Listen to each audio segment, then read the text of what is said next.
so in love with you that we, the people, through the instrument of our democracy, can form a more perfect union. Black, white, Latino, Asian, Native American, young, old, gay, straight, men, women. We need your enthusiasm, we need your energy, we need your imagination.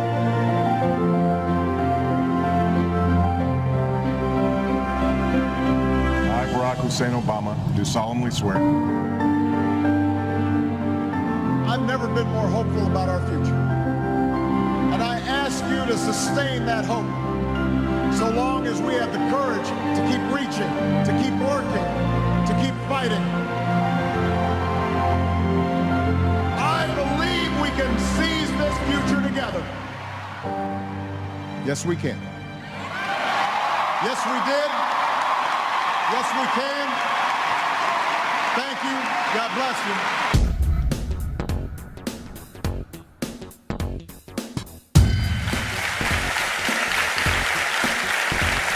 Ladies and gentlemen, signore e signori, please welcome the man that gave us hope, dreams, and made us become better people even.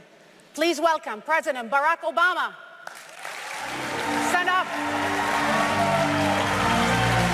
Thank you so much. Thank you. Thank you. Thank you. Was that good? Thank you so much. Grazie. Thank you. Thank you very much. Thank you. Thank you very much. Thank you. Please have a seat. Thank you. Good afternoon. I forgot my tie. Buon pomeriggio. Buon pomeriggio. Is that how you say it? I want to say thank you to all of you, and in particular, I want to thank your mayor, Mayor Sala, for hosting us here today. I want to thank Marco and his team at Seeds and Chips.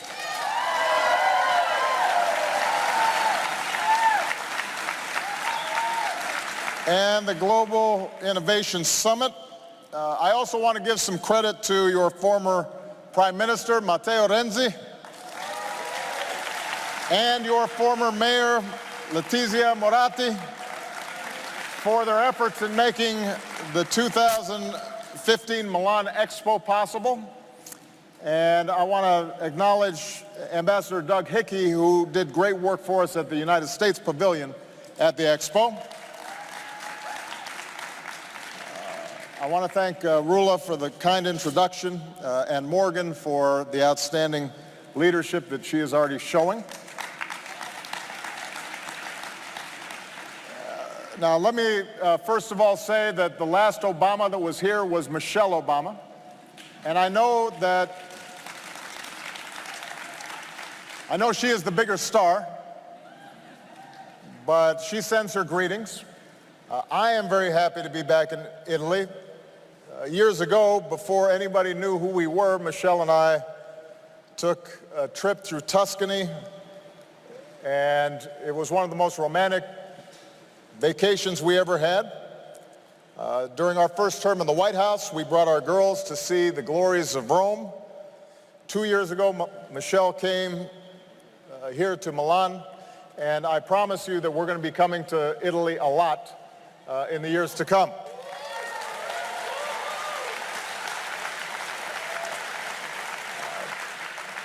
I have joked before that although I don't have the good fortune of having Italian ancestry, I do have a name that ends in a vowel. I was raised in part by my grandmother, my nonna, so I feel a great affection for the Italian people. And the truth is the United States would not be where it is today without the contributions of generations of Italian immigrants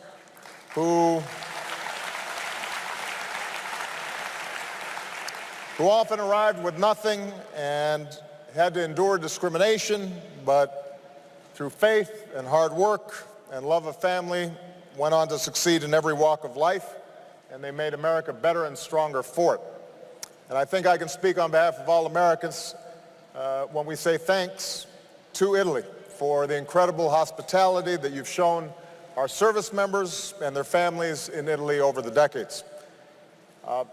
In a few moments, I'm going to be joined by Sam Cass, my great friend, who I've known for a long time. And he's become practically family to us. When I was in the Senate and Michelle was working as well as raising two small girls, Sam Cass came in and started cooking with us, teaching us how to eat healthier and making Michelle more relaxed, which made my life better. We ended up taking him with us to the White House, and he ended up helping to shape America's nutrition policy so that millions of young children could eat healthier meals. He changed America. He is actually the expert here today, so I expect that we're going to have a good conversation. But I do want to make a few points before we begin about the intersection of climate change and the global food system. During the course of my presidency, I made climate change a top priority because I believe that for all the challenges that we face, this is the one that will define the contours of this century more dramatically perhaps than any other. No nation, whether it's large or small, rich or poor, will be immune from the impacts of climate change. We're already experiencing it in America, where some cities are seeing floods on sunny days, where wildfire seasons are longer and more dangerous, where in our Arctic state, Alaska, we're seeing rapidly eroding shorelines and glaciers that are receding at a pace that is unseen in modern times. Now, over my 8 years in office, we dramatically increased our generation of clean energy. We acted dramatically to curtail our use of dirty energy. And we invested in energy efficiency across the board. In Paris, working with people like Matteo, we helped to lead the world to the first significant global agreement for a low-carbon future. But here's the thing. Even if every country somehow puts the brakes on the emissions that exist today, climate change would still have an impact on our world for years to come. Our changing climate is already making it more difficult to produce food. We've already seen shrinking yields and spiking food prices that in some cases are leading to political instability. And when most of the world's poor work in agriculture, the stark imbalances that we've worked so hard to close between developed and developing countries will be even tougher to close. The costs will be borne by people in poor nations that are least equipped to handle it. In fact, some of the refugee flows into Europe originate not only from conflict, but also from places where there are food shortages that will get far worse as climate change continues. So if we don't take the action necessary to slow and ultimately stop these trends, the migration that has put such a burden on Europe already will just continue to get worse. Now, the good news is that there are steps we can take that will make a difference. In the United States, we have been able to bring our emissions down even as we grow our economy. The same is true in many parts of Europe. And there is an added bonus to acting on climate change because our existing food system is, in fact, a significant contributor to climate change. Food production is the second leading driver of greenhouse gas emissions, second only to energy production. And if we don't change course, the World Bank predicts that by 2050, agriculture and land use change may account for as much as 70% of global greenhouse gas emissions. But as I said, we have already identified ways in which we can address this challenge. We know it's possible. Emissions from food production and agriculture are still growing significantly, and with the world's population expected to reach 9 billion by the middle of the century, now is the time for us to act. The path to a sustainable food future will require unleashing the creative power of our best scientists and engineers and entrepreneurs, backed by public investment and private investment to deploy new innovations and climate-smart agriculture. Better seeds, better storage, crops that grow with less water, crops that grow in harsher climates, mobile technologies that put more agricultural data, including satellite imagery and weather forecasts and market prices, into the hands of farmers so that they know when to plant and where to plant, what to plant, and how it will sell. All these things can help to make sure that food security exists in poor countries, but it can also help us assure that in producing the food that we need to feed the billions of people on this planet, that we're not destroying the planet in the process. Now, part of this is also going to be wasting less food, especially in the United States, where we can waste up to 40%, especially when nearly 800 million men, women, and children worldwide face the injustice of chronic hunger and malnutrition.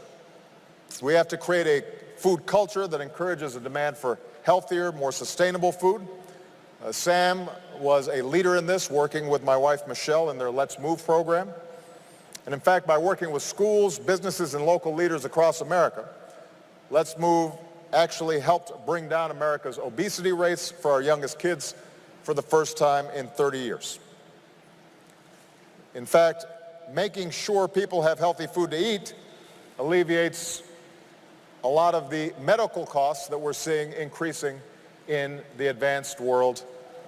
And if we are able to reduce our healthcare costs, that in turn will put the ability for us to divert those resources into further relieving poverty in many parts of the world.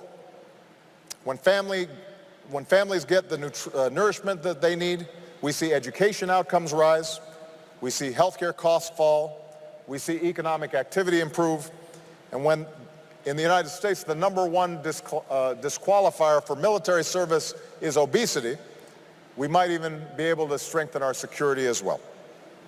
So the good news is that because of the work of many of you, the innovations that you are already investing in, we're starting to see a better way to feed a growing planet, combat hunger and malnutrition, put healthy food on the table, save our environment. And none of this is impossible. We can look at the successes that we've already made. In just the past decade, the number of undernourished people in the world is down by more than 160 million. You think about the achievements of the Green Revolution, which put hundreds of millions of people out of poverty. If you look at microfinance, an area where my mother devoted herself in developing nations, rural poor have been empowered. If you look at the expansion of education, especially for girls, the power of vaccines to eliminate smallpox, to reduce the incidence of measles and pneumonia, we've saved lives of hundreds of millions of people worldwide. If you look at the progress we've made with HIV/AIDS, which has brought us to the point where we can, for the first time, imagine the real possibility of an AIDS-free generation, all this tells us that if we seize the future, there's nothing we cannot do. I do not believe that any part of the world has to be condemned to perpetual poverty and hunger, and I do not believe that this planet is condemned to ever-rising temperatures. I believe these are problems that were caused by man, and they can be solved by man. We can unleash the change that reduces hunger and malnutrition. We can spark the growth that will release nations from poverty, and we can reverse the tides of climate change and usher in a smarter and more sustainable world. And I'm found quoting the words of Dr. Martin Luther King Jr., who believed that there is such a thing as being too late. When it comes to climate change, the hour is almost upon us. If we act boldly and swiftly, if we set aside our parochial interests in favor of the air that our young people will breathe and the food that they will eat and the water that they will drink, if we think about them and their hopes and dreams, then we will act, and it won't be too late. And we can leave behind a world that is worthy of our children, where there's reduced conflict and greater cooperation, a world marked not by human suffering, but by human progress. That is what we have to work on together. And when I listen to Morgan in the introduction, it's young people like her in particular that give me great confidence that we will succeed. So with that, what I'd like to do now is to start our conversation, and I want to introduce to you a great friend, a very good chef, although I have to say that he admits that in Milan he may not be the best chef, that there are better chefs in the audience here today. Mr. Sam Kass, please welcome Mr. Sam Kass.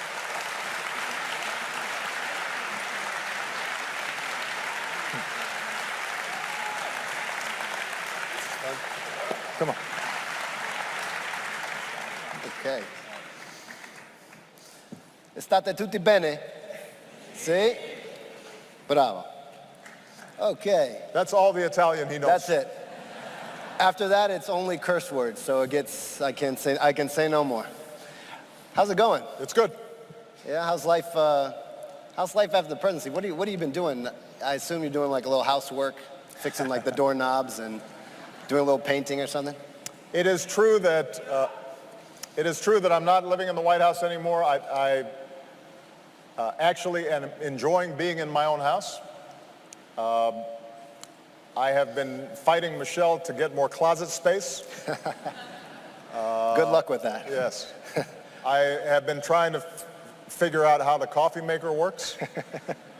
But, most of my time has been spent, I'm writing my third book, and we're spending a lot of time on building our next phase of work, which will involve what we're calling the Obama Presidential Center.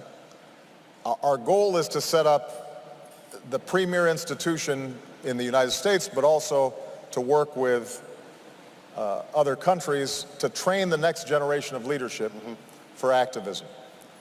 Because when I was president, wherever I'd go, I would always meet with young people.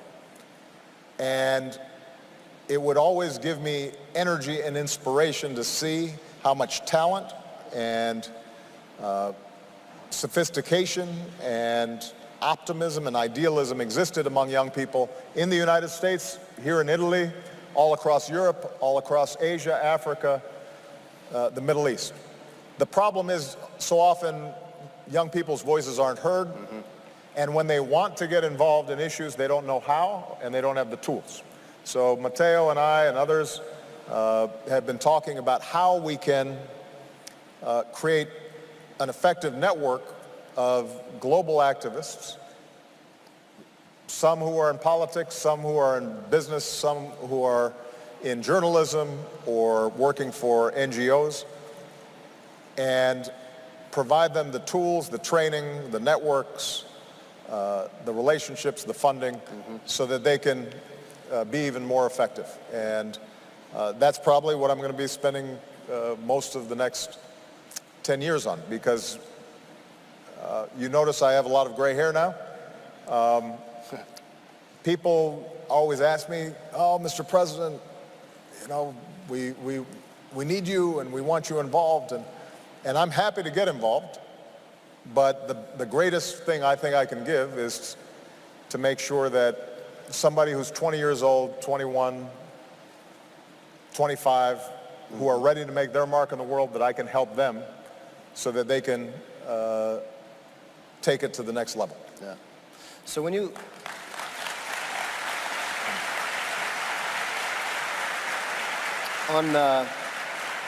So focusing on leadership, when you look back at your trajectory, at what point did you see yourself as a leader? And was there a moment that really helped you turn a corner and sort of identify yourself in that light?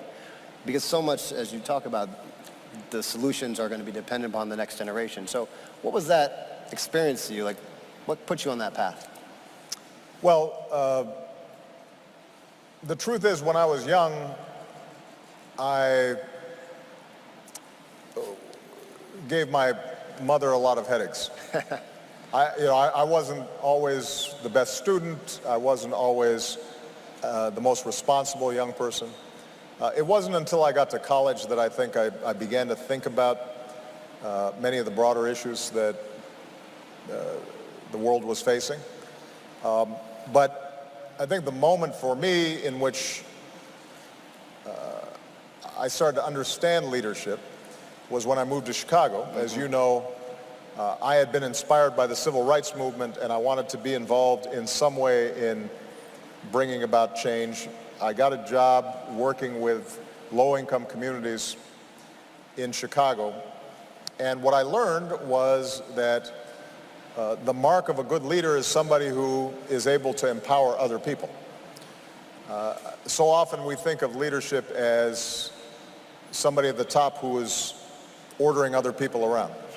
But it turns out that, for me at least, what made me understand leadership was when I could see somebody who thought they didn't have a voice, thought they didn't have influence or didn't have power, and teach them how they could speak up on the things that were affecting their lives. Right. And when we think about issues like food security or climate change, ultimately politicians can help guide policy, but the energy to bring about change is going to come from what people do every day. It's going to come from parents who are concerned about the kind of impact that climate change may have on their children. It's going to come from enlightened business people who say, how can we use less energy or waste less resources in producing the products that we're making? It's millions of decisions that are being made individually that end up having as much impact as anything, and that's certainly true in our democracies. People have a tendency to blame politicians when things don't work, but as I always tell people, you get the politicians you deserve. And if you don't vote and if you don't participate and if you don't pay attention, then you'll get policies that don't reflect your interests. That's right. Democracy is messy, but it works. So just looking back a little bit, I remember on the campaign, you'd be on the road constantly. You'd come home for like one meal a week, see the girls, and then back out you went, down 30 points. Nobody was, really listening, that you were just starting to get traction. You feel like the same guy to me. How do you look back on that guy back then? Because obviously so much has changed. You've been through so much. How do you look back on yourself then? Well, you've known me for, 20 years now? Something like that. I think the people who know me best would say I have not changed much. Yeah. And I'm happy about that. One of the dangers of being in the public eye, being in the spotlight, being in positions of power is how it will change your soul. Does it give you, in America we have an expression, it gives you an attitude. I don't know what the equivalent is in the United States or in Italy, but that you start believing your own hype. You start believing that you deserve all the attention. Right. I actually found that I became more humble the longer I was in office. Yeah. But I also think that I became less fearful. When you are young, you feel like you have something to prove. And sometimes you worry about making mistakes. once you've been president of the United States, then A, you've made a mistake every day. B, everybody has seen when you fail. Large portions of the country think you're an idiot. And so, but it's a liberating feeling when you suddenly realize, okay, I'm still here, I still wake up every day, and I still have the opportunity to do some good. So that as time went on, I think I got rid of some of the anxieties that come with youth. Yeah. You know. Yeah. Makes sense. Yeah. Great answer.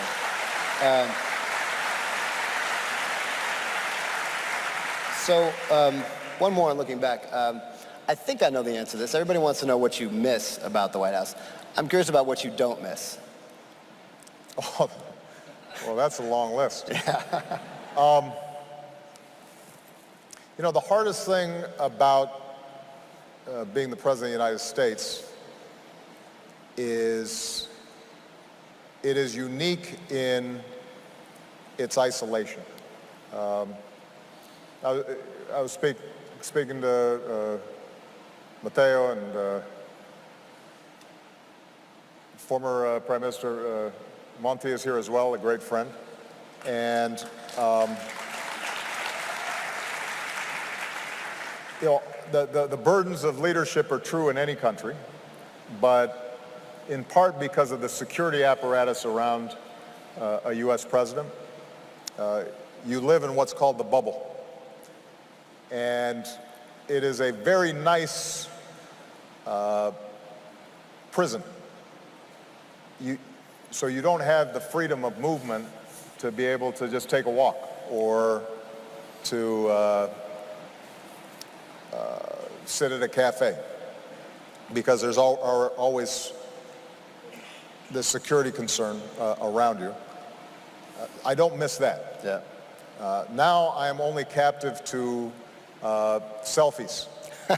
So, which is a serious prison. which is almost as bad. I mean, I can walk anywhere as long as I'm willing to take a selfie every 2 steps.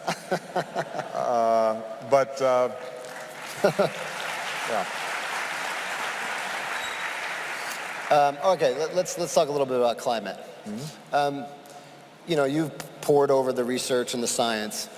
What are the stats or facts that most compel you and articulate sort of the gravity of the situation? Well, this is a very sophisticated audience, so I won't tell you anything that you don't know. 99% of scientists who study climate change carefully, or study the science of climate carefully, will tell you that it is indisputable that the planet is getting warmer. And the only real controversy is how much warmer will it get? Yeah. So there's really no controversy that the planet's getting warmer, that human activity is contributing to the warming of the planet. And what is also the conclusion of almost every scientist is that if the planet warms at the far end of potential estimates, that it would be catastrophic. At the low end, it will still be very disruptive. So just to give you an example, I was born in Hawaii, so I love the ocean, I love water. Even if we do not see any further additions to carbon in the atmosphere, which is obviously unrealistic, we are already almost certainly anticipating a 3-foot rise in the oceans. I suppose I should speak in meters here in Italy. I have to do a quick conversion. but It's a lot. you're looking at a meter at least in the rise of ocean levels, even if carbon did not increase. At the high end, it could be 10 feet or 16 feet. Now, a huge portion of the human population lives along the oceans. And so some of the world's major cities are along oceans. The amount of disruption that could occur just from ocean levels rising is enormous. If you think about monsoon patterns in the Indian subcontinent, maybe 500 million people rely on traditional rain patterns in those areas. If those rain patterns change, then you could see hundreds of millions of people who suddenly find themselves unable to feed themselves because they're already at subsistence levels. And the amount of migration, the number of refugees that could be resulting from something like that would be unprecedented in human history. Right. So it is almost certain that we will have some disruptions. The key for us now is to try to make sure that we keep those disruptions at the lower end of the estimates so that we can adapt to them. Right. And if the oceans go up 3 feet and temperatures go up a degree or two, then we can manage. If not, then what we can anticipate is not only real threats to food security, but also increases in conflict as a consequence of scarcity, greater refugee and migration patterns. The strains that it's placed on the political system here in Europe, I think, would be just the beginning of the kinds of problems that we would see. And so this is something that we're going to have to take bold action on. The good news is that technology is actually moving in some ways faster than we had anticipated. Now, we're going to have some time to talk about food security because obviously there's a food conference, but just to give you a sense of how much progress we're making on the energy front, during my presidency, in part because of investments that we made, the United States increased its production of wind power threefold, by 3 times. We increased the production of solar power by 10 times. Wow. And the unit costs for electricity and power production using renewable energy and clean energy is now almost comparable to the costs of dirtier fuels like oil and gas. Now, there's still storage issues involved, so it's a less reliable system. We haven't built out the infrastructure yet, but it's moving in that direction. And the key for us is just to take some basic smart steps that don't require us to reduce our standard of living. And although it will require us to divert some resources to new technologies rather than old technologies, which means we're creating new jobs in these sectors rather than just hanging on to some of the old jobs that exist. It is possible for us to make real progress, steady progress, over the next 20 years. At some point, we'll still need some big technological breakthroughs in order to discover new, completely new ways of producing energy. But if we buy ourselves the 20 or 30 years that we need, then human innovation, I think, will deliver what we need. Yeah. So COP21 was, the agreement in Paris was an unprecedented moment of collective action globally. Never anything like that's happened in the world. Are you optimistic that it's going to succeed? Do you think this was really the turning point? Do you think we'll look back and see this as a turning point where the world got serious and really solved this problem? I think the key to the Paris Agreement is not that it solved climate change. The agreement did not set high enough standards to completely solve the problem of climate change, but what it did was put together the architecture, the mechanism where each year each country could progressively do more to reduce its carbon emissions. And as technology improved, you would steadily see a reduction in greenhouse gases. Now, I think it is important that big countries that are big emitters, like the United States and China, as well as Europe, we have to lead the way. Yeah. Because the challenge for climate change has always been that the emerging countries, poorer countries with large populations, they look and they say, those of you in the West, you developed yourselves using dirty energy, and now you are very wealthy, and each person in your country has this huge carbon footprint. Right. You all have big cars, and you have air conditioning, and you have electricity, and you lose all these electronics, and you are eating steaks every day. Right. And now you want to tell us that we should not develop because we need to save the planet. That's not fair. Right.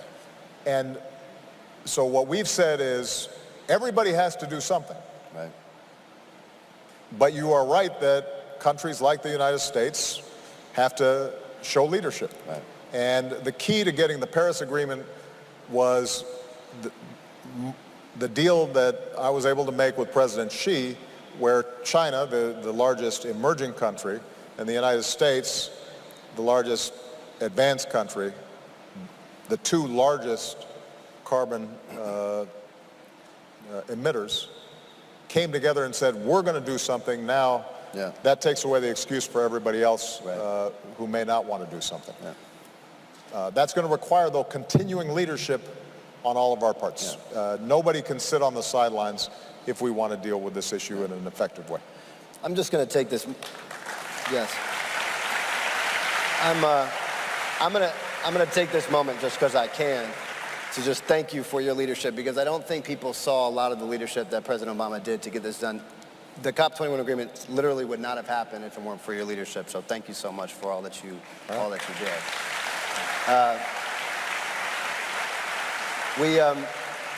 The United States has been sending some mixed signals, though, on where we are in terms of leadership on climate change. What's your message in terms of where you see the United States going in the future on these issues? Well, look, obviously, the current administration has differences with my administration in terms of energy policy.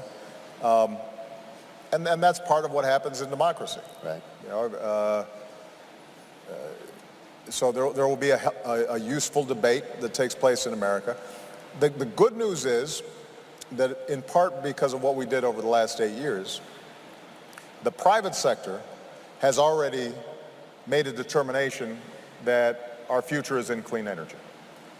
Investments are already moving into clean energy. Yeah. And automakers have already started thinking about how do we improve Right.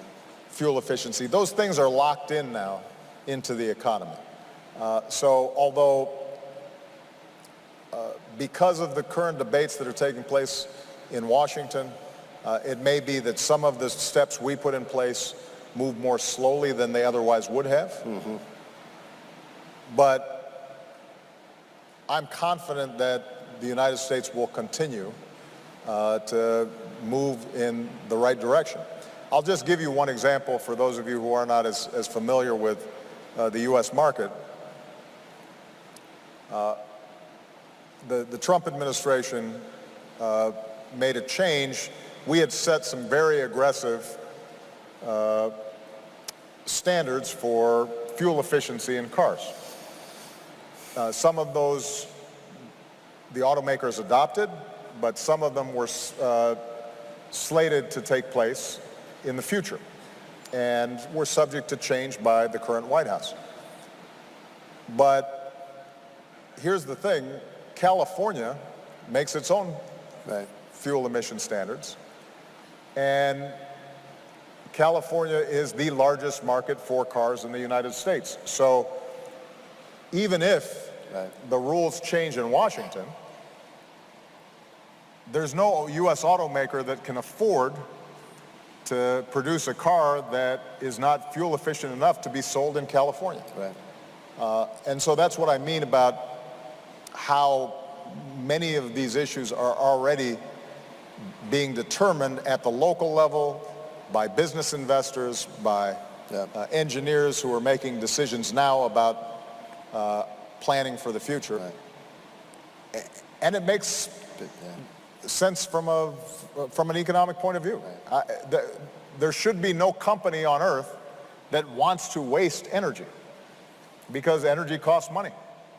And if they can find ways to be more energy efficient, that will reflect itself in their profits. And what we've tried to do is create market incentives that have unlocked some of the progress and innovation that needs to be made in the energy sector. And now, obviously, what this conference is representing is the same opportunity in the food sector.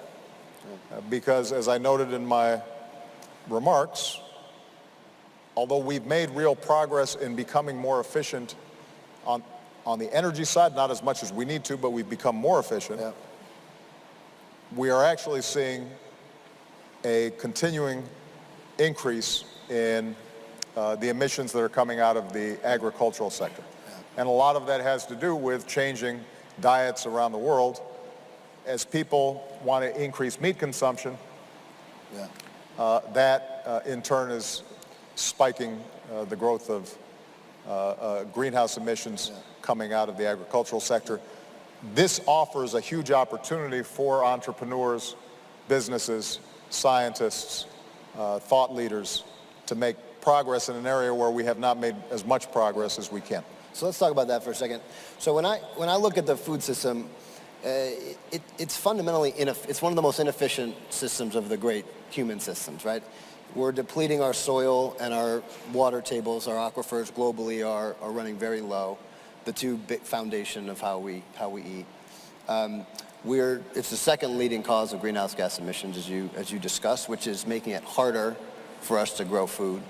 We're wasting a third globally of what we produce in terms of resources. That's just incomprehensible amount of inefficient. You could never imagine like a gas company wasting a third of what they're pulling out of the ground, right?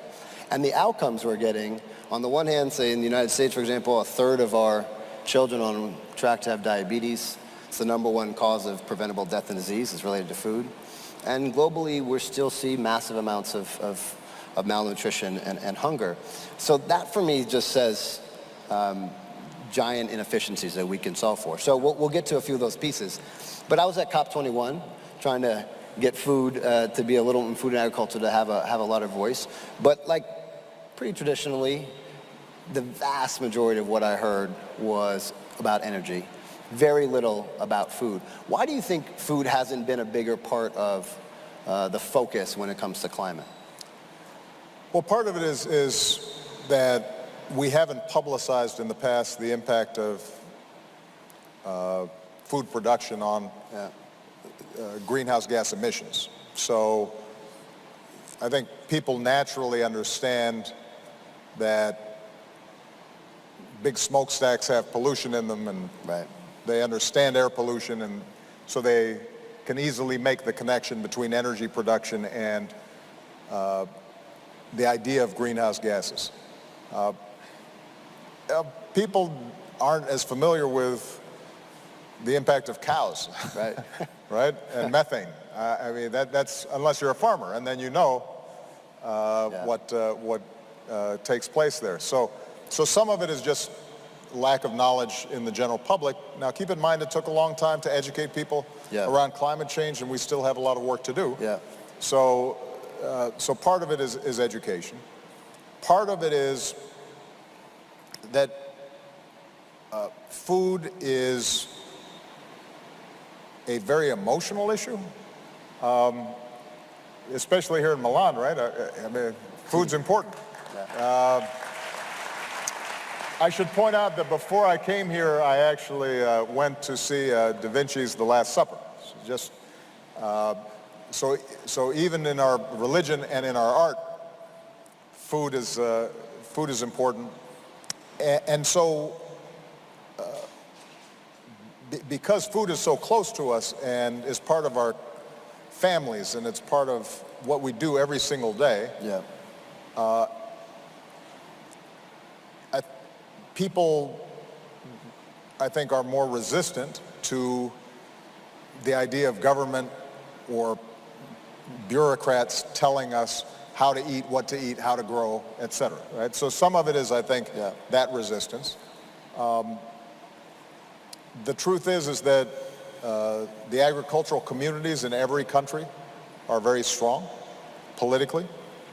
Historically, in the United States, the one area where Democrats and Republicans agree is on the Agriculture Committee, because they usually come from agricultural states and they're very good at joining across party lines to protect the interests of food producers. So if you combine all those things with the fact that the system is so uneven, there are countries that just need more food and need more calories, and there are countries where there's a glut of food. It makes for a difficult political dynamic in us being able to shape rational policy. Now, having said that, I think that this is an area where we are starting to see some progress. In the United States, through our agricultural department, one of the things that we tried to do is to work with farmers to think about how they could produce the same amounts of food more efficiently with fewer greenhouse gas emissions. And what I've always said is that if you want to make progress in this area, you have to take into account the interests of the producers themselves, because farmers work hard. I don't care what country they're from. It's hard work. And especially if you have small farms, family farms, they feel that they're always just a step away from losing the farm. Obviously, a large portion of agriculture is dominated by large agribusiness, but I think that to the extent that you can show small and medium-sized farmers ways to do things better that will save them money, or at least doesn't cost them money, they're happy to adopt some of these new processes and new systems. But if what they see is that you are putting the environmental issues as a priority over their economic interests, then they'll resist. And that's true in advanced countries. It's also true in poor countries. You know, my father's from Kenya. The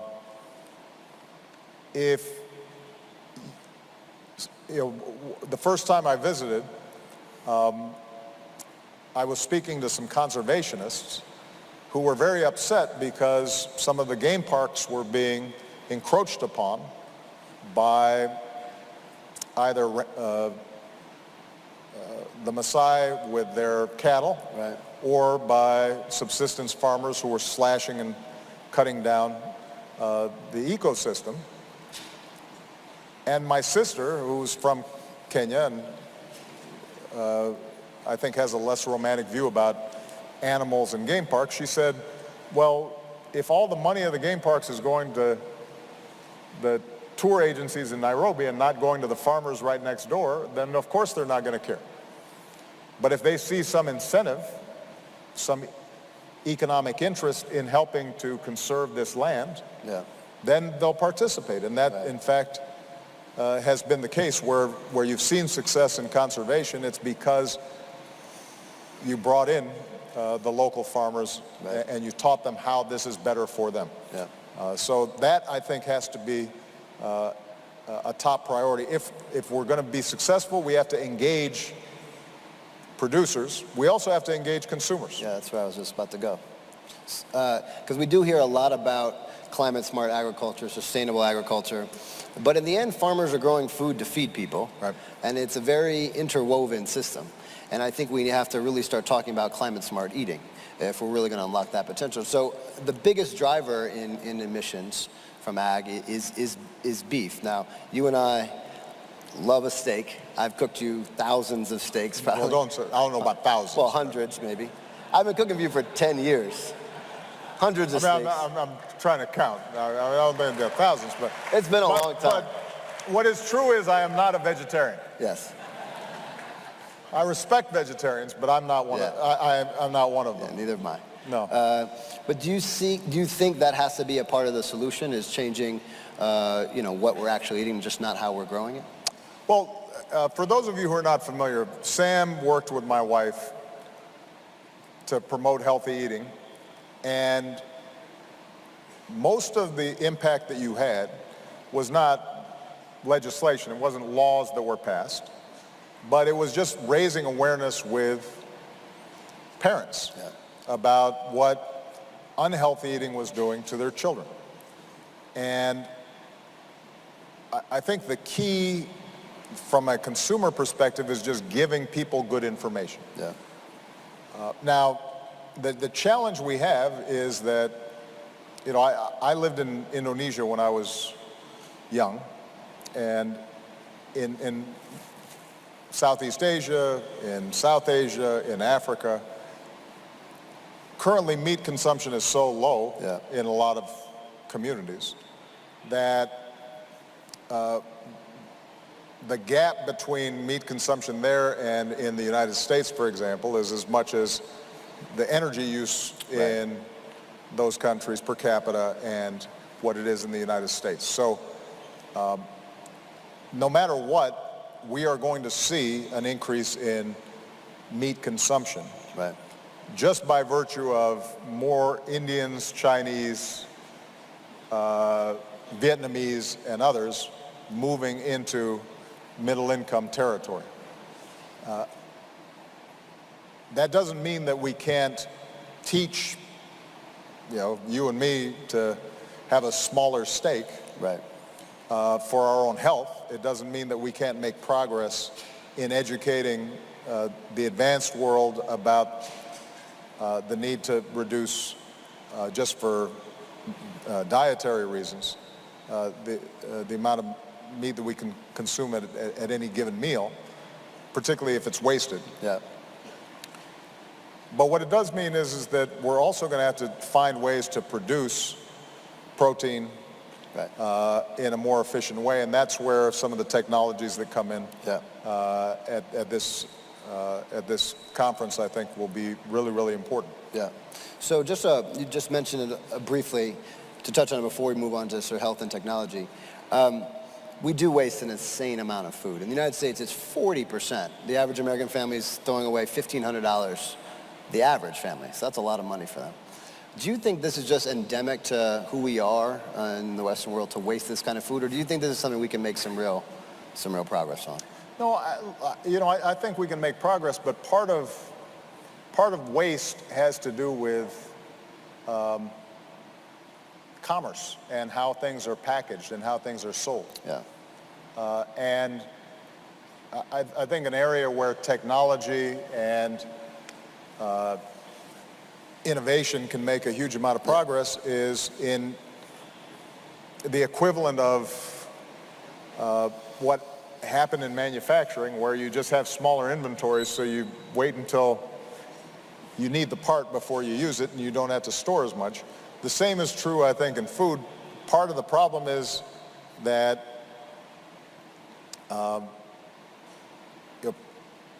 people don't feel as if they have the time or the ability to buy the right size of a meal every single day, so they get prepackaged stuff that gets cooked in bulk, or it comes in a certain volume.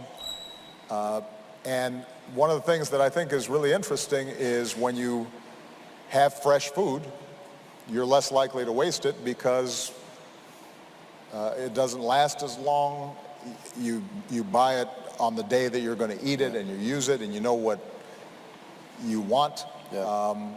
And so we're seeing businesses in the United States, at least, try to come up with efficient, smart ways in which people can have the convenience of fast food, but the food being healthier, and as a consequence, less food is wasted. On the health side, I'm starting to see a real convergence of food and healthcare and medicine. And I think the future is something like you're diagnosed as a pre-diabetic, the doctor writes you a prescription for the right foods that you need, and insurance covers that because that's pennies to the dollar.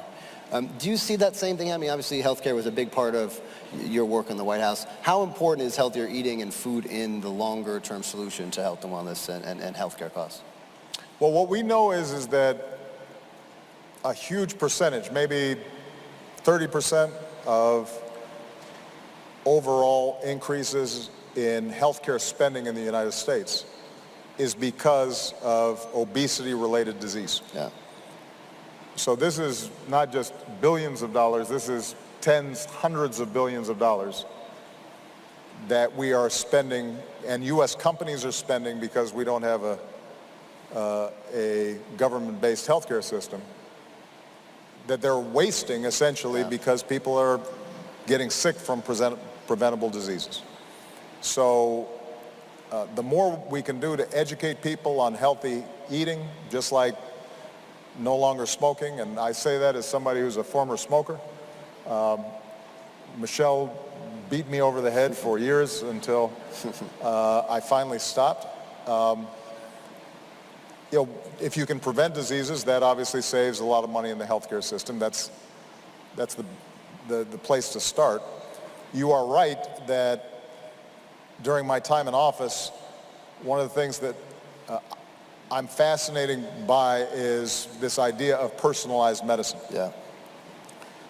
Because of us cracking the human genome, we are at the very early stages of a revolution in medicine where instead of everybody taking the same pill for a disease, we're going to be able to identify that actually you need this particular pill with this particular dose, and what I need is going to be different than what you need.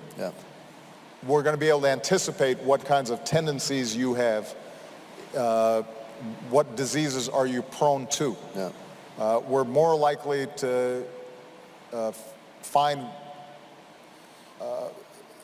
that certain foods, for example, trigger certain problems for certain people. The easiest example is allergies, where one of my daughters has a peanut allergy,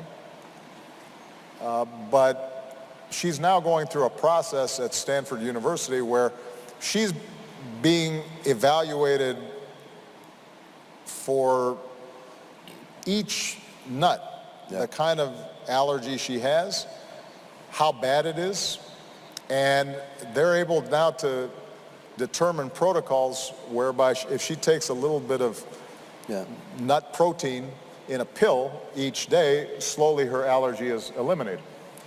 And so those kinds of precise diagnoses are going to be taking place. It's working too. All across medicine. Now, I think that how that translates into people's eating habits, we don't yet know, because a lot of people eat not just for health, we eat because it tastes good. I was at a dinner last night, and I can't say that all the desserts that were served were good for me. Even if you had told me that this is not good, I think I still would have eaten them because they were very good. They were delicious.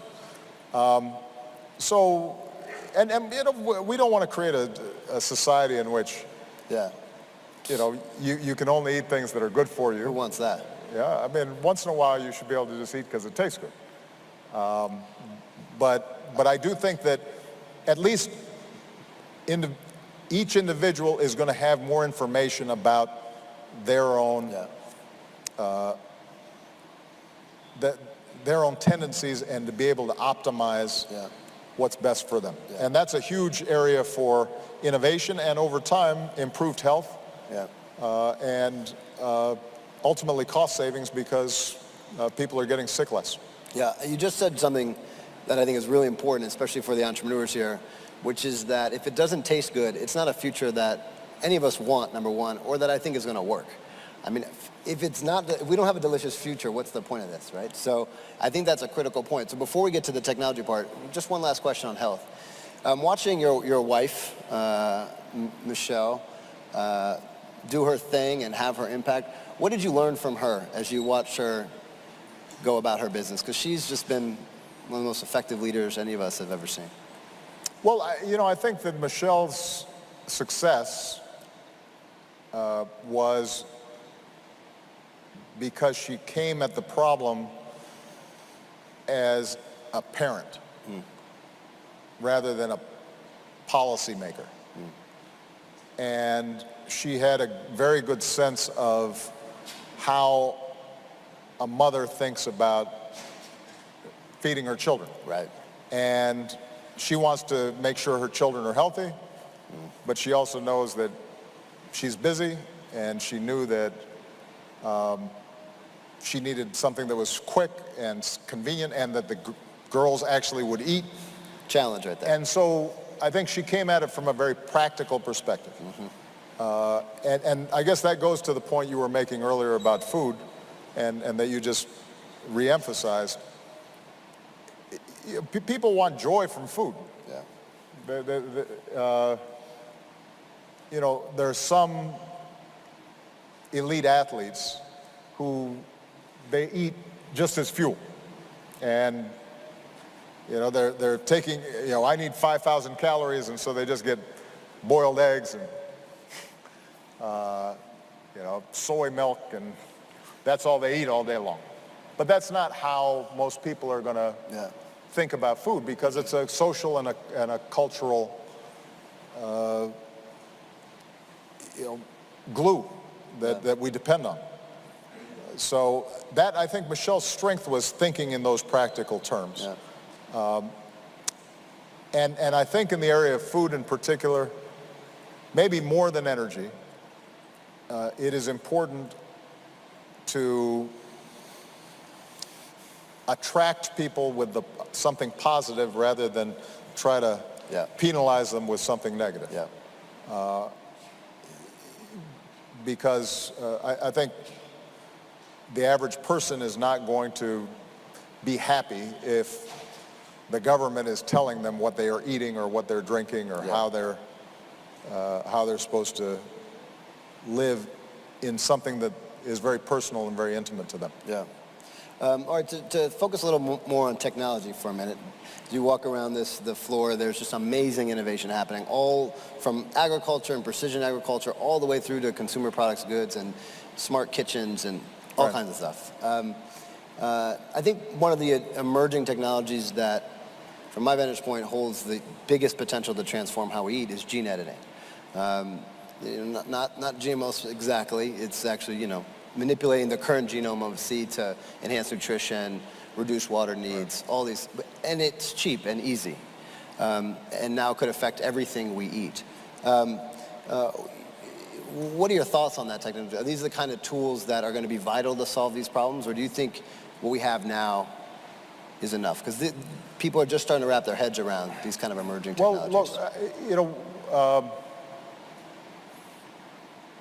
this debate around genetically modified foods is, I know, a very controversial one.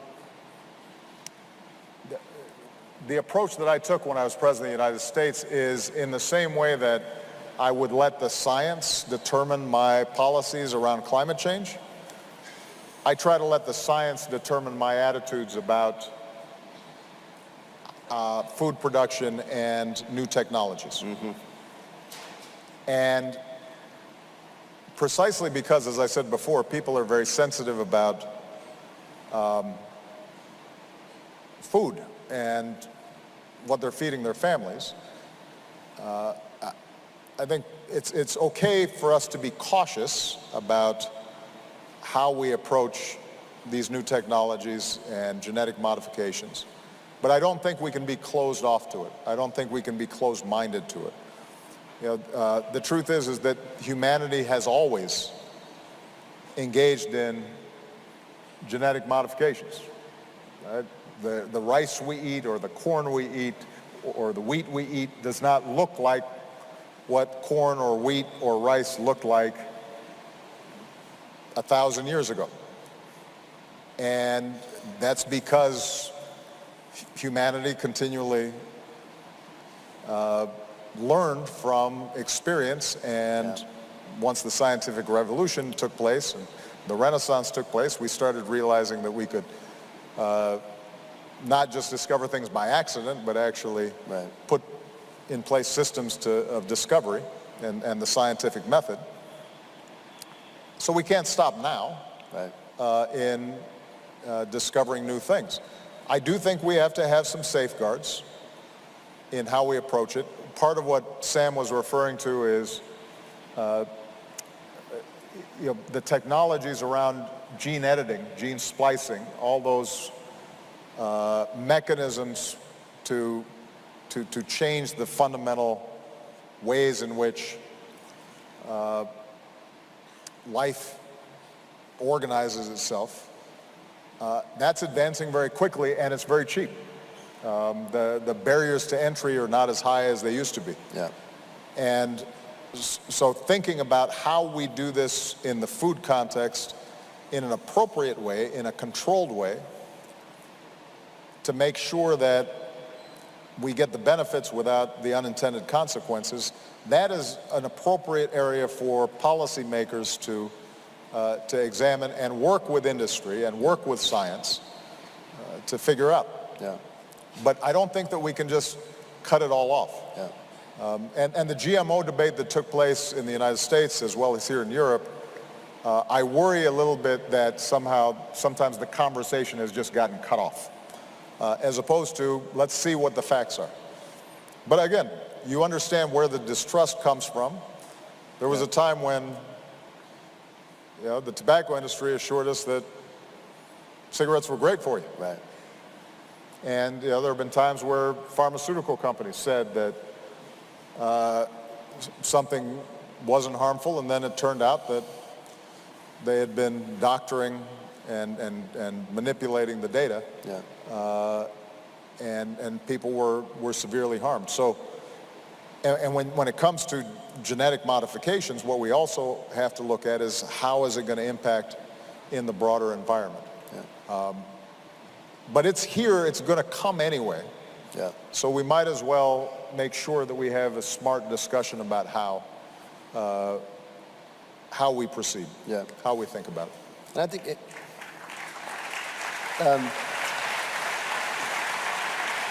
part of the reason why unhealthy food is cheaper than healthier food is all the innovation and investment in research for decades, which has led to huge efficiencies and increased yields per acre, where in fruits and vegetables, it's pennies compared.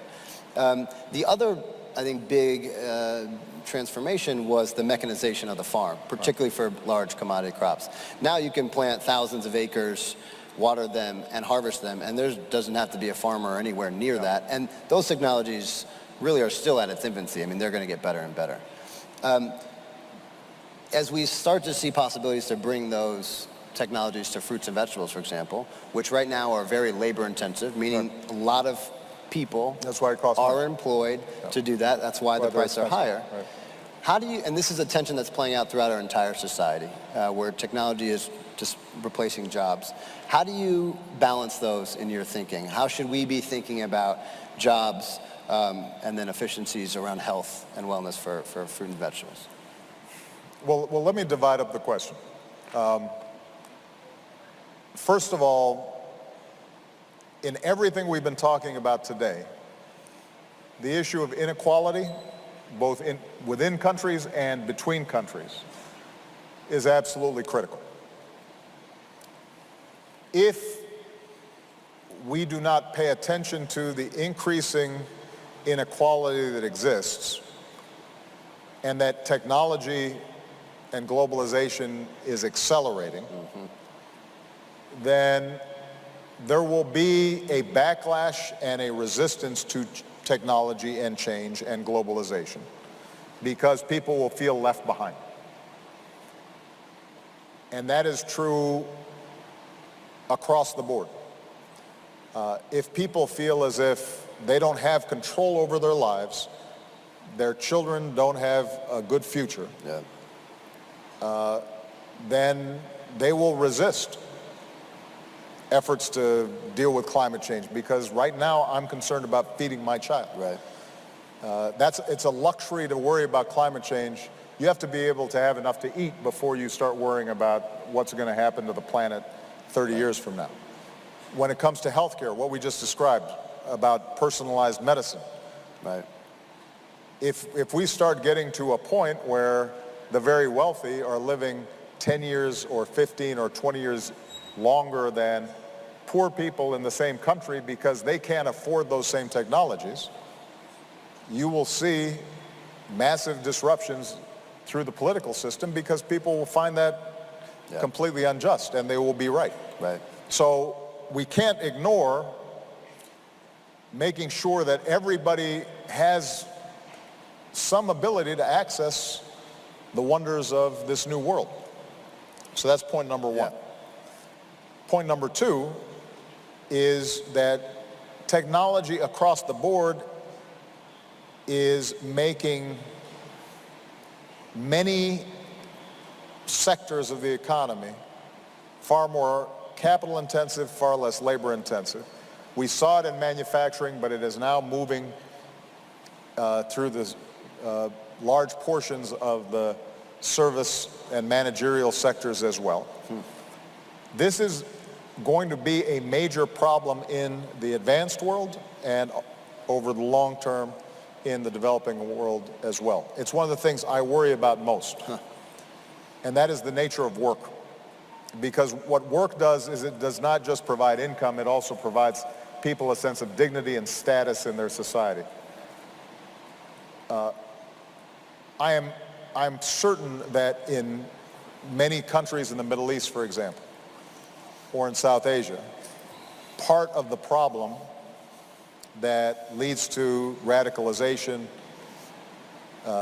and conflict and terrorism is if you have just large numbers of unemployed young men, even if they have enough to eat but they have nothing to do, then that lack of meaning and purpose will channel itself in unhealthy ways. So this is something that we're all going to have to worry about. One of the debates, the best example that we've been using recently in this discussion is the whole issue of a driverless car. Now, driverless cars are coming. The technologies are here. Eventually, the regulatory barriers are going to break down.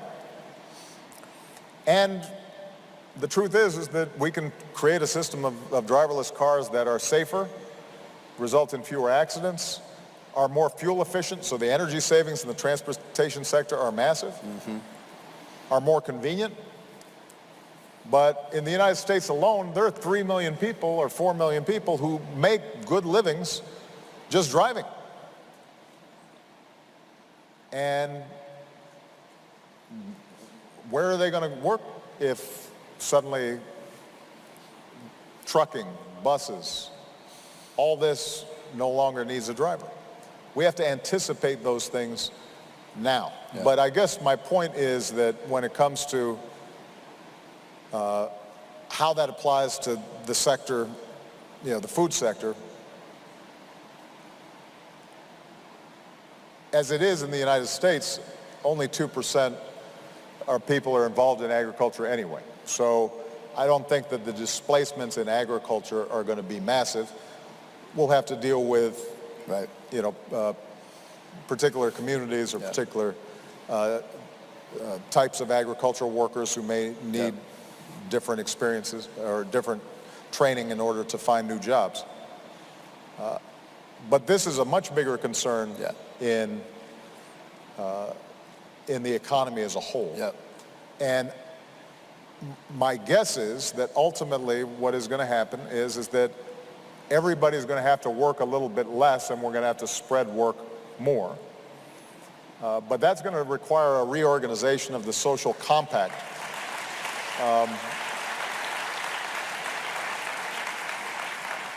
That requires that we change our mindset about the link between work, income, the value of people in the teaching profession or in healthcare, or certain things that cannot be done by AI or a robot. Right. And one of my goals as president, not entirely successful, but I think one of the goals of every leader of every country right now is thinking about that time 20 years from now or 30 years from now where technology will have eliminated entire sectors of the economy. Right. How do we prepare for that, and how do we start creating, or at least having a conversation in our society about making sure that work and opportunities are spread, and that everybody has the chance to live a good and fulfilling life, rather than having a few people who are working 80 or 90 hours a week and making enormous incomes, and then a large portion of redundant workers that that increasingly have a difficult time supporting families. That's not a sustainable mechanism for democracy and a healthy society. One last technology question, a couple final questions. Privacy is just a giant concern. I know a lot of the businesses that are here innovating are founded on data collection. Personalized medicine is really understanding the data of people. And I think the more data and understanding we have, the better services we're going to be able to provide. Right.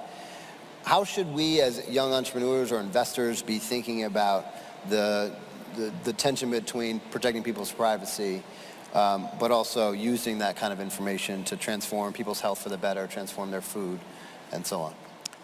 Well, one of the biggest struggles that I had during my presidency was trying to just keep the policy up to speed with the changes that were happening in cyber computing, social media. It's moving so fast, and laws just don't move as fast as the technology is moving. The amount of power that now resides in private companies that are collecting data is enormous. And people want government to protect their privacy, but they're also suspicious of government intruding on their privacy. And companies are resistant to giving up data, particularly if they can commercialize it. It's useful for them to be able to sell more stuff to their customers. So it's a difficult problem. I think the most important thing here is the consumer. And if, as a consumer, I know that you are collecting my data and I know what it's being used for, then I can choose to participate or not participate in whatever service or product you're providing.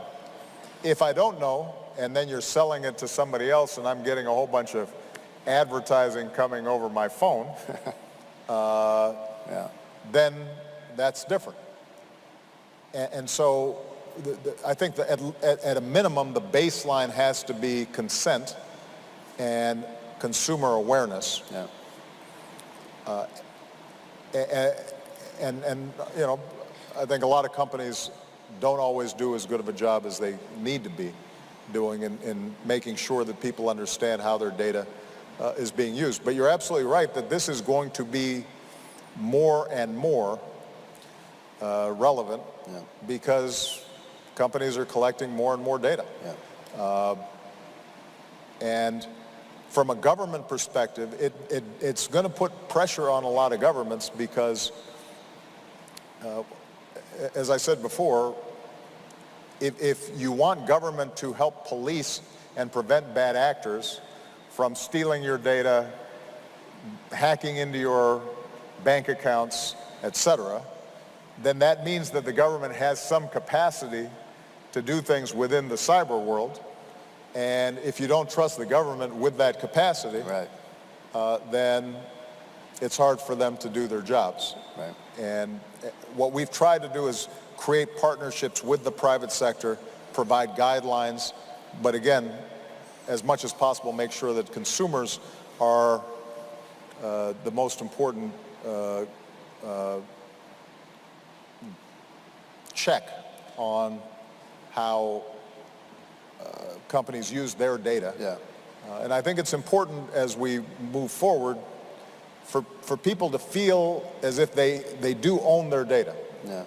In this whole issue of medicine, one of the big debates is who owns the data? Right.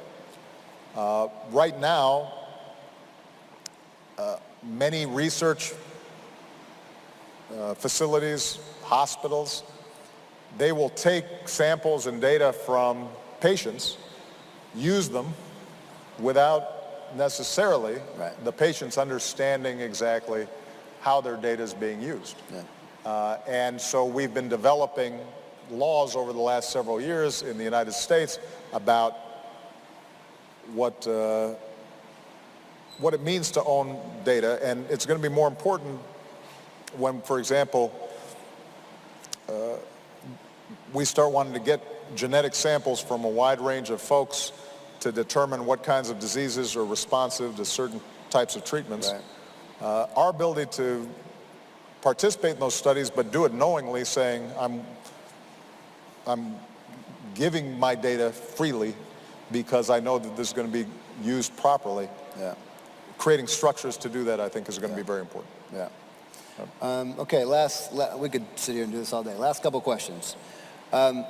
You started your trajectory as a community organizer, advocating on behalf of people trying to make change. And then as you worked your way up from state senate to president, you've been on the receiving end of a lot of advocacy. Talk to me about what effective advocacy looks like. Maybe what are some of the mistakes that advocates make that actually have made it harder for you to achieve the goals that you're trying to do, that they're pushing for? Well, we have an expression in the United States, the squeaky wheel gets the oil. So it's certainly true that politicians and governments respond to people making some noise and making demands, and and sometimes if certain groups have not been heard before, they have to get the attention of those in power. But I think the biggest mistake sometimes that is made by activists, and when I was an activist, sometimes I made this mistake, is once you've gotten the attention of people in power, then you have to engage them and have sensible ideas for what we're going to do about the problem that you've identified. So you've got to do your homework, and you have to have facts. Right. And you have to be willing to compromise and not expect that you're going to get 100% of what you want, because at least if you're in a democracy, then your demands may clash with the demands of someone else. And so I think it's very important to be willing to put pressure on government and government officials and draw attention to issues, but it's also important to have concrete solutions that you're proposing, and to be able to take half a loaf if you can't get a whole loaf, and then try to make more progress after that. The second thing that I think is increasingly important is how to shape public opinion. What's changed most drastically in I think, government and politics and social movements over the last 20, 30 years is just the nature of the internet and social media and how fast it moves. And some of it is very good and some of it's not very good. It is very important, I think, for progressives and people who are interested in issues like climate change or inequality or the environment or whatever it is that you care about, to find effective ways to speak to the public and to change public opinion. Abraham Lincoln used to say that with public opinion, there's nothing I cannot do, and without public opinion, there's nothing I can do. And I've learned that firsthand myself. So shaping public opinion in this internet age, finding ways in particular to speak to young people who are getting all their information off a phone and will not, sit down and read a 50-page report. You may have 2 minutes to get your message across, or 5 minutes, and they may be more interested in a video than they are in reading a text. And you being able to create a strong, truthful, powerful message that leads them to action.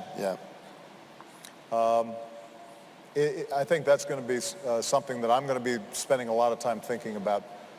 It was important in my campaigns. I would not have gotten elected without harnessing the power of the internet back in 2008.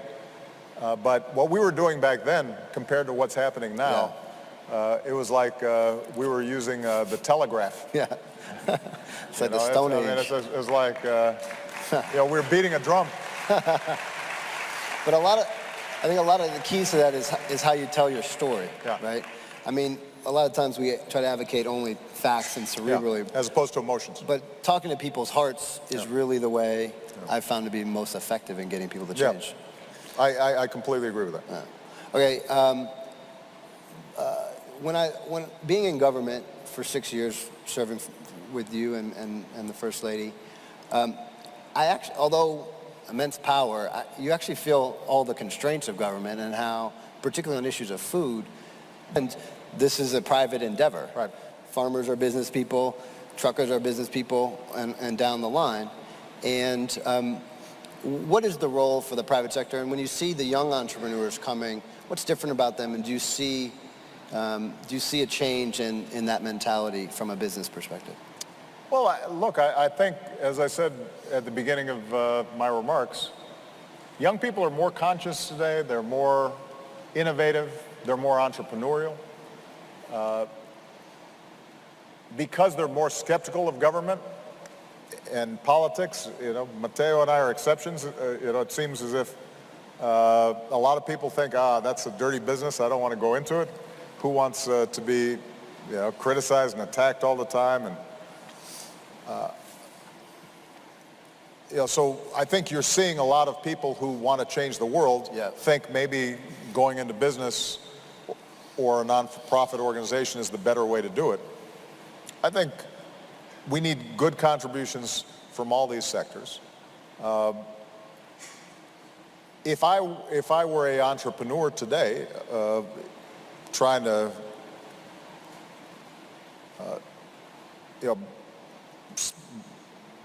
make money and sell my products or services, I think it is worth understanding, though, this youth market. They want to do the right thing too.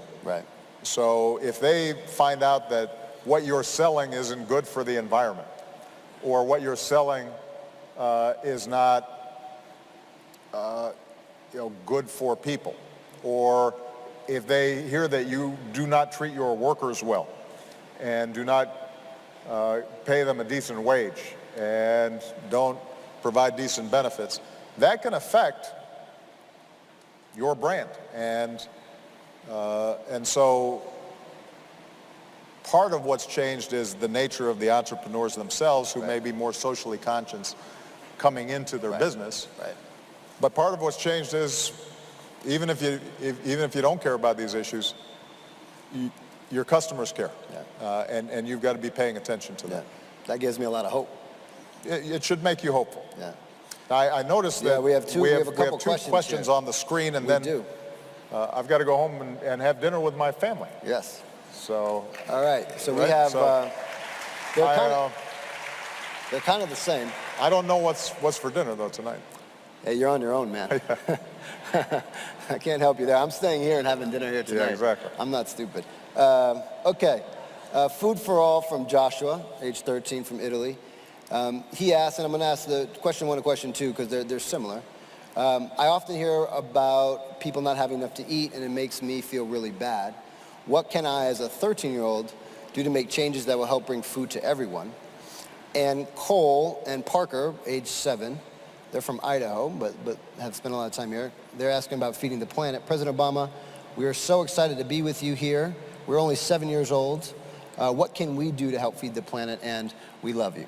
See there, so you can see that these young people, they're already thinking about how they can do some good. Well, Cole, Parker, Joshua, I think the most important thing you can do right now at your age is to act locally. Wherever you live, I guarantee you that there's some hungry people there. And for you to talk to your parents or talk to your school and to start organizing some program to help feed people who are hungry and in need, that's something that you can do even when you're 7 years old, and you can make a real difference.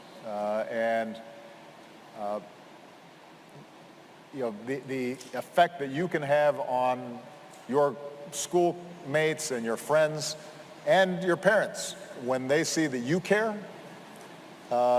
you'll be, no matter how young you are, already making an impact just in your local community. Yeah. I think long term, the biggest thing we can do to help feed more people around the world goes back to the old saying that instead of giving someone a fish, teach them how to fish. I was speaking to the former mayor about the work she's doing with African entrepreneurs. One of the things we did with our food security program in Africa is really just focus on how do we empower small farmers to think more like entrepreneurs. How can we just provide them small capital loans or give them better market information or have them move a little bit up the value chain just so that they can make a little bit more money, create more yields, and if you see increased incomes for the 7 million or so farmers that we helped the first few years that we did this, you're now creating a new middle class in those countries, and they in turn then will start employing more people. Yeah. And that in turn will create more food production. There are emergency situations in places like Somalia or Ethiopia at any given time where we just have to get food there to save people right now. But I think in the developing world, the most important thing we can do is to teach people how to be self-sufficient. The other thing that we're going to have to do is to make sure that we don't burn up the planet, because there's no point in us having made all this progress in teaching people how to grow more food for themselves, but then suddenly weather patterns are so severe that everything that they learned, everything that they invested their time and energy and hopes in, suddenly are destroyed. And that's going to require the involvement of everybody. So Cole and Parker and Joshua, the other thing you're going to have to do is make sure you talk to your parents about turning off the lights when you go into rooms and making sure you're not wasting energy at home. And food. turn down the air conditioning if it's making things too cold inside your house. But it's the spirits of young people like these three that make me convinced, even if sometimes things don't go exactly as we want, or the world seems as if it's moving in the wrong direction, it reminds me that history never moves in a straight line. Over time, it moves in the direction of justice. Yeah. All right? Well, listen, thank you for joining us. It means a lot to me and everybody who cares about this. Thank you, everybody. President Obama. Good. Yeah, it's awesome. Thank you. All right? Yeah. Thank you very much. Thank you, Milan. Thank you, Milano. Grazie. Yeah, you come. Thank you. I don't. This one? Yeah.